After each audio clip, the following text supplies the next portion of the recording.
Hello again and welcome to an exclusive fireside chat at the ET Retail, E-commerce and Digital Native Summit. Our guest here today needs absolutely no introduction. He's taken his company through a stellar stock market listing which fired up Main Street, led the acquisition of Blinkit to stake claim in the intensely competitive quick commerce space and take on Reliance and the Tatas, got everyone who was anyone talking about 10-minute food delivery and deals with hashtag Zomato trends every other day on social media. It is a pleasure to have with us Mohit Gupta, co-founder of Zomato, one of the buzziest companies on the internet today. Thank you for being with us here, Mohit. Thank you, Ratna. Thank you for having me here. Mohit, I'd like to begin with asking you, Zomato has transitioned from being a pure play restaurant search and delivery company to various multiple facets. How does one build a sustainable and lean tech company, especially among the so many challenges which are going around? There's the pandemic, there's commodity inflation, there's geopolitical disruptions, and of course, there are workforce issues too. Sure. I think fundamentally, if I zoom out, there are two aspects of building a sustainable business. All these ups and downs, in fact, if you mentioned one thing in the beginning, which is search and discovery to a food delivery company and maybe even a more wholesome quick commerce platform. Yes, that's one dimension of it. And the other is all the other ups and downs in the macro ecosystem you spoke about. In my view, all of it comes down to the agility, the thinking agility, the learning agility, and the action agility that you have. Okay. And I think that's super, super important to have. You have to, in times when you don't need to think about growth, think about growth. And you have to, when you're not supposed to be thinking about profitability, think about profitability and always keep your ears to the ground. A very important point there, Mohit. Now I want to get on to your latest quarterly earnings. They've been a sort of important milestone, so congratulations for that. Thank you very much. You've broken even on food delivery and given guidance on profitability. It did cheer up the street. So how sustainable is it in the long to mid-term? I think it is very, very sustainable. If you look at businesses the world over, there is, beyond a certain scale, the business model has profitability opportunities. And we have demonstrated consistently that by moving consistently towards profitability, that this is not just a flash in the pan. Of course, we work in a very dynamic, competitive environment, and there could be times where that has an impact on temporal profitability. But I think in the long term, this business is going to be healthily profitable. Okay, that should cheer the street very much. Mohit, Zomato had a stellar listing. The market cap crossed 1 lakh crore, as we all know. And the listing gave a lot of confidence to a bunch of young startups. But soon after, as we all know, the market sentiment turned jittery amid global volatility. Now, Mohit, I want to ask you, since this is the second big listing that you've led, the first being with Make My Trip. So what is your message to investors? So I think there is my message to investors. I think that between the two listings, there have been a big difference in the Indian ecosystem. When we were listing Make My Trip in 2010, Indian investors were not matured at all. They didn't understand digital markets and digital businesses. I think today's Indian investor, both institutional and retail, understands digital market much better.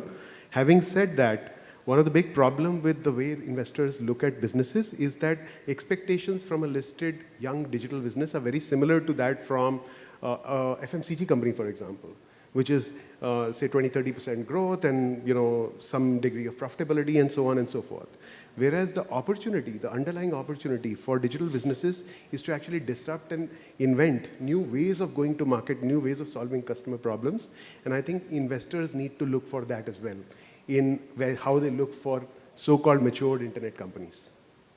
Okay, so that's a message for investors that they need to look well beyond. Very interesting. Mohit, Zomato has done multiple experiments and diversifications which have been covered extensively. Some worked, some didn't, which has also been covered extensively. You've been quick to course correct and sort of do away with experiments that didn't work in very short time. So how crucial is it in this day and age for e-commerce companies to adapt and leave what is not working and recognize what is not working immediately instead of wanting to continue with it? I mean, how have things changed? And going forward, when we see a start of winter also coming up, how important is it for companies to quickly recognize what is not working? I think it is life and death important. It is mediocrity and greatness important. It is as important, it's the most important thing. Startups, we have this thing called fail fast. We try to experiment, learn. You're trying to pave new paths. It's not that there are existing paths where you have to just execute and build. And in that process, there are going to be learnings, there are going to be mistakes. And more importantly, macros change, consumer habits change. And therefore, both internally and externally, you've got to keep your ears to the ground and not have sunk cost fallacy and change as quickly as you can. Okay. You're saying that speed and agility is absolutely crucial to recognize this. Can you just give us some anecdote or example of an experiment that did not work for Zomato and how quickly you overcame that? Sure. Not that I'm very proud of it, but look, at the beginning of COVID, we weren't sure whether food delivery would be categorized by government as an essential service, and we wanted to keep our riders occupied and paid.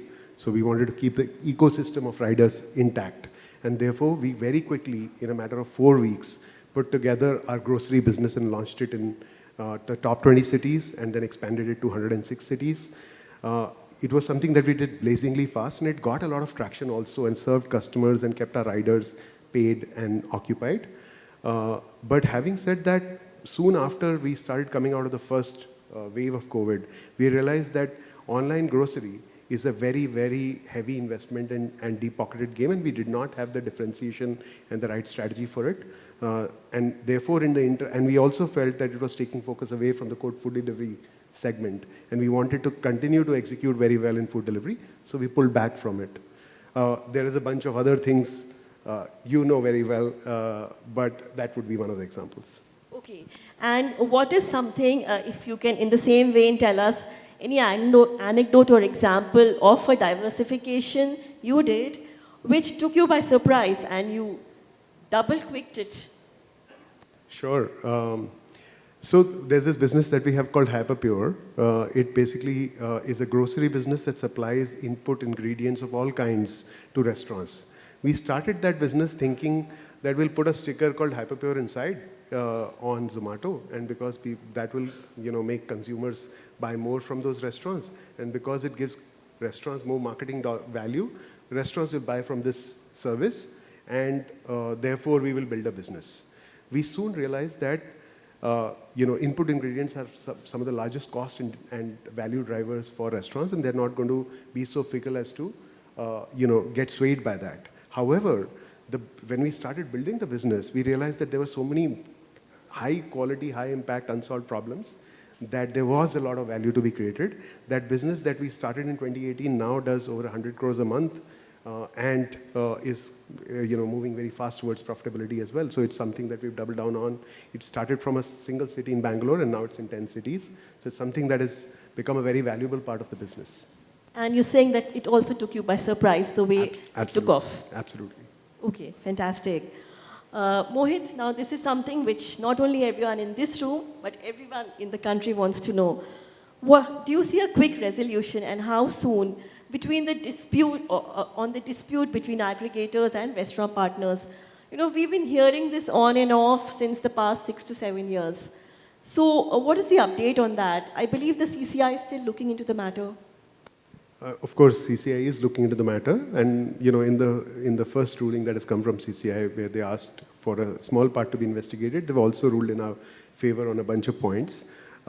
Having said that, I think we understand and appreciate that restaurant partners are the largest and most important part of our ecosystem, the food delivery ecosystem. We want to work very, very closely with them.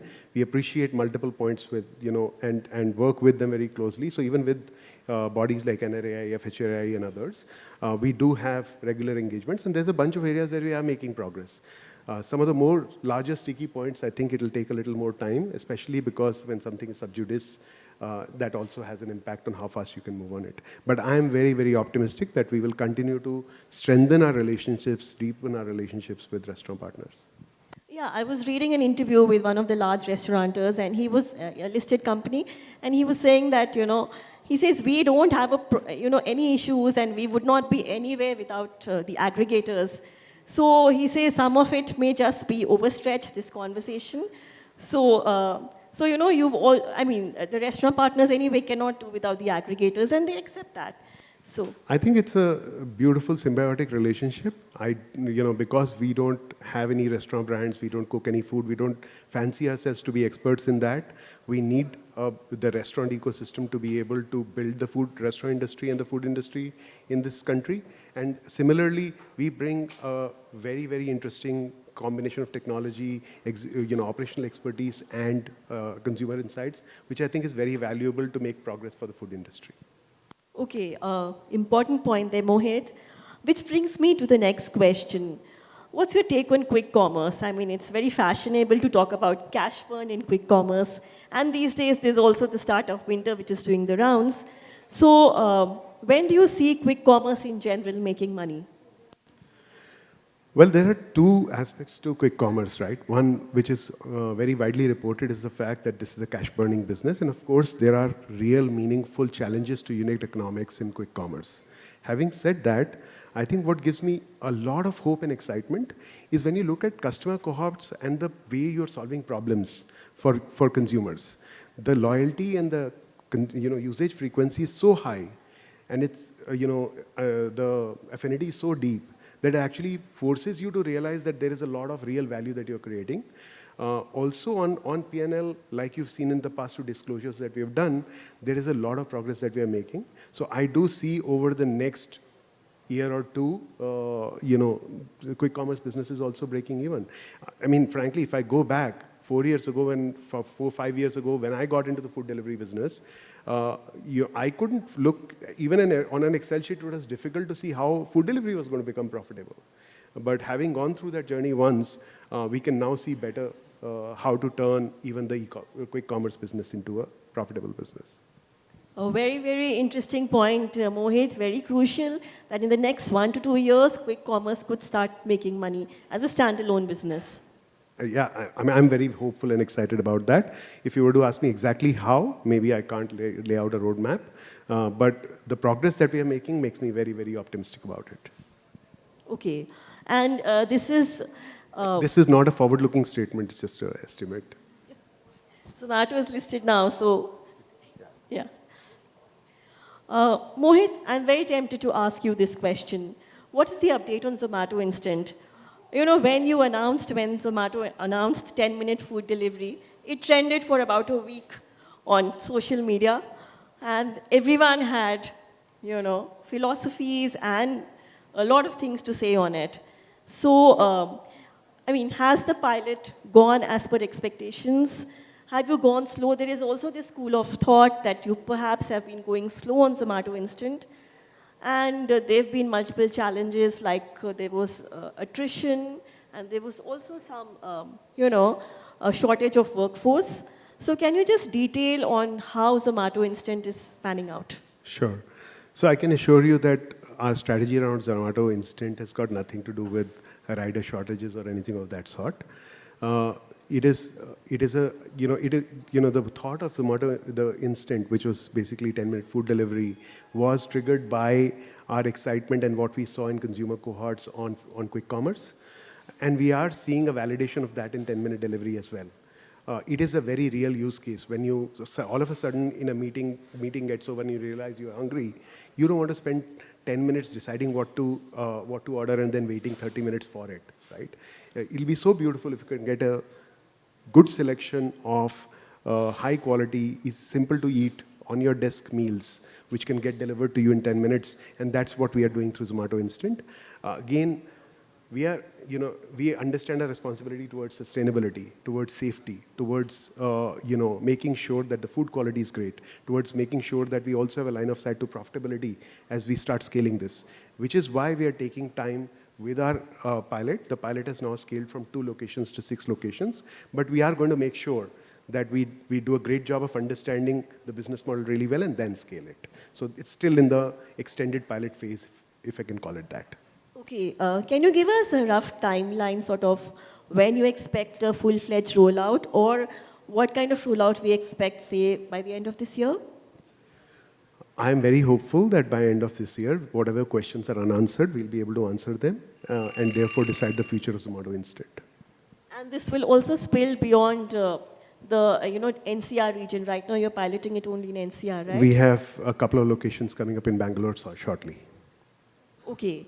And what next for Zomato or Mohit? We can't let you go without, this. I know you're listed and you cannot give a forward guidance, but still, what next? I mean, how are you planning to scale up the business?